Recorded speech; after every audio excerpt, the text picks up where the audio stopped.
Hello students, अब हमारा next topic है ओवरहेड।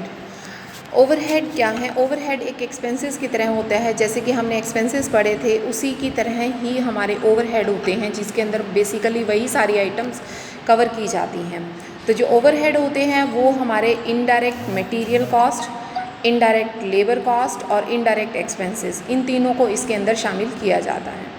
वो कहता है इनडायरेक्ट लेबर मतलब जो आपके देखो बहुत सिंपल सी बात है। आपने क्या किया, पहले आपने एलिमेंट्स पढ़े कॉस्ट के। एलिमेंट्स में आपने क्या पढ़ा? मटेरियल कॉस्ट पढ़ी, फिर आपने लेबर कॉस्ट पढ़ी, फिर आपने एक्सपेंसेस कॉस्ट पढ़ी। आज हम पढ़ रहे हैं ओवरहेड कॉस्ट। तो हमने जब मटेरियल पढ़ा था उसके दो टाइप्स पढ़े थे, एक पढ़ा था डायरेक्ट, एक पढ़ा था इनडायरेक्ट। जो डायरेक्ट था वो तो हमारी मटेरियल कॉस्ट डायरेक्टली हो गया, और जो इनडायरेक्ट वाला पार्ट था वो हमारा ओवरहेड में आ जाएगा। ओवरहेड मतलब जो इनडायरेक्ट से रिलेटेड है, मीन वो खर्चे जो इनडायरेक्ट कॉस्ट से रिलेटेड हैं। इनडायरेक्ट कॉस्ट में क्या आ जाएगी? इनडायरेक्ट मटेरियल कॉस्ट आ जाएगी, इनडायरेक्ट लेबर कॉस्ट आ जाएगी और इनडायरेक्ट एक्सपेंसेस कॉस्ट आ जाएगी। क्लियर है?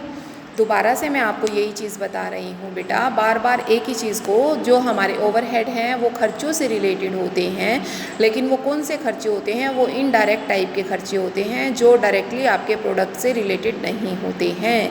ठीक है। अब इनडायरेक्ट में कौन कौन से खर्चे? इनडायरेक्ट में वही indirect material cost, indirect labour cost और इनडायरेक्ट एक्सपेंसेस कॉस्ट। ठीक है। अब बात आती है कि जो आपके ओवरहेड होते हैं और इनडायरेक्ट एक्सपेंसेस, इन दोनों के बीच में डिफरेंस क्या है? ओवरहेड का मतलब होता है indirect material cost, indirect labour cost और इनडायरेक्ट एक्सपेंसेस कॉस्ट। अगर इन तीनों को जोड़ दिया जाता है तो ओवरहेड कॉस्ट आ जाती है।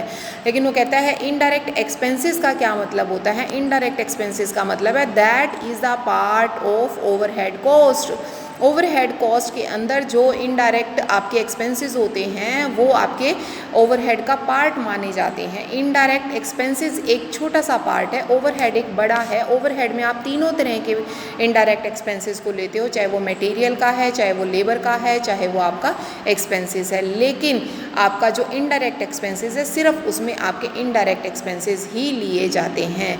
मेरे ख्याल से आपको ये चीज़ बहुत अच्छी तरह से क्लियर भी हो गई होगी। नहीं तो एक चीज़ और मैं आपको बताती हूँ इसके अंदर, देखो ध्यान से इसको समझना। ओवरहेड में आपके सारे के सारे इनडायरेक्ट आ गए। ठीक है। इनडायरेक्ट चाहे वो आपकी कॉस्ट है, चाहे वो आपका क्या है, लेबर से रिलेटेड है, चाहे वो आपकी एक्सपेंसेस से रिलेटेड है। अब बात आती है जो इनडायरेक्ट एक्सपेंसेस है वो क्या है? इनडायरेक्ट एक्सपेंसेस आपके ये चीज़ है।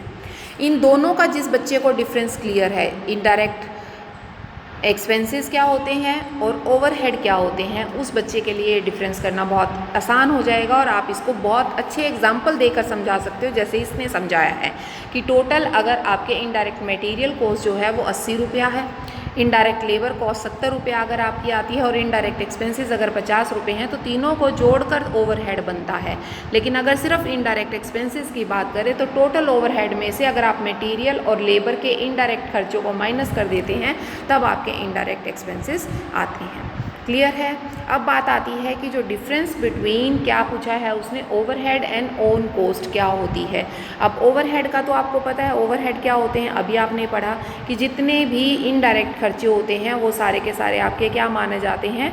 ओवरहेड माने जाते हैं। लेकिन ओन कॉस्ट कौन सी होती है? ओन कॉस्ट का मतलब होता है, देखो दोबारा से ध्यान से पढ़ो, इसने लिखा भी है कि overhead include all actual indirect expenses, चाहे वो फैक्ट्री के हैं, चाहे वो आपके क्या हैं ऑफिस के हैं, चाहे वो आपके क्या हैं सेलिंग एंड डिस्ट्रीब्यूशन के एक्सपेंसेस हैं। और on cost expenses terms as percentage on the basis of overhead. According to this on cost is defined as the charge made to production for the recovery of indirect expenses. Indirect expenses की recovery में जो खर्चे होते हैं उनको बोला जाता है। अब जैसे देखिए वो कहता है ओन कॉस्ट कैसे, जैसे मान लो फैक्ट्री की ओन कॉस्ट निकालनी है तो फैक्ट्री एक्सपेंसेस, बहुत छोटे से एग्जाम्पल्स इसने समझाया है। मान लो आप एक मैन्युफैक्चरिंग कंसर्न है, उसमें आपकी मटेरियल कॉस्ट आती है 40,000 रुपया, लेबर कॉस्ट आती है 20,000 रुपया, फैक्ट्री ओवरहेड है आपके 15,000 रुपये, ऑफिस खर्चे हैं 15,000 रुपये। अब ये जब आप तीनों चीज़ों को देखो, सबसे पहले मटेरियल कॉस्ट जोड़ते हैं, फिर ये आपकी लेबर कॉस्ट आती है। एक परफॉर्मा है बेटा, ये मैं यहाँ नहीं बताऊँगी आपको, कॉस्ट शीट जो है वो प्रॉपर तरीके से एक पूरी की पूरी वीडियो भी उस पर बना के तब मैं आपको बताऊँगी। फिर आपकी फैक्ट्री एक्सपेंसेस जुड़ते हैं जिसके अंदर वर्क कॉस्ट आती है। इस वर्क कॉस्ट को आप फैक्ट्री कॉस्ट के नाम से भी जानते हैं, ये फैक्ट्री कॉस्ट भी मानी जाती है। इसी तरीके से आपके ऑफिस ओवरहेड आते हैं, ये आपकी टोटल कॉस्ट हो गई। लेकिन ओन कॉस्ट क्या होगी, जो आपकी टोटल जो होंगी, जैसे लेबर की कॉस्ट है, फैक्ट्री कॉस्ट क्या होगी, जैसे फैक्ट्री की कॉस्ट कितनी आई है, 15,000 आई है, तो वो कहता है on the basis of ever information on cost will be. On cost कैसे निकालेंगे आप, ऑन कॉस्ट, अब जैसे फैक्ट्री ऑन कॉस्ट है वो जो है लेबर पर निकलती है, ऑफिस वाली जो कॉस्ट है वो आपकी फैक्ट्री कॉस्ट पर निकलती है। तो ये जो निकाला हुआ है इसने, ये क्या है, आपकी ऑन कॉस्ट है, इंडिविजुअल एक चीज़ के ऊपर जो कॉस्ट है वो निकाली हुई है। ठीक है, तो मेरे ख्याल से ये टॉपिक आपको काफ़ी अच्छी तरह से क्लियर हो गया होगा।